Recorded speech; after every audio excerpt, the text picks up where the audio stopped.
reverse forward motor control with limit switch diagram. Mechanical motor wiring. মেকানিক্যালের সিস্টেমে কিভাবে একটি মোটরকে সিঙ্গেল ফেজ মোটরকে রিভার্স ফরওয়ার্ড লিমিট সুইচের মাধ্যমে নিয়ন্ত্রণ করবেন ডায়াগ্রাম সহ আমি আপনাদেরকে বুঝিয়ে দেব।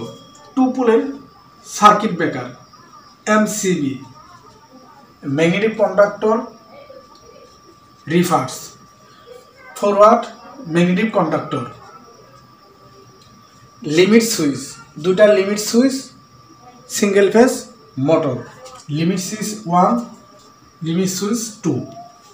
যখন মোটরটি চলবে মেকানিক্যাল সিস্টেমে শেফটের মতো আপ ডাউন করবে, যে লিমিট সুইচটি যে বন্ধ হবে পরে রিভার্সে চলবে, রিভার্সে যে বন্ধ হওয়ার পরে ফরওয়ার্ডে চলবে, এইভাবে কনস্ট্যান্ট রিভার্স ফরওয়ার্ড চলতে থাকবে মোটরটি।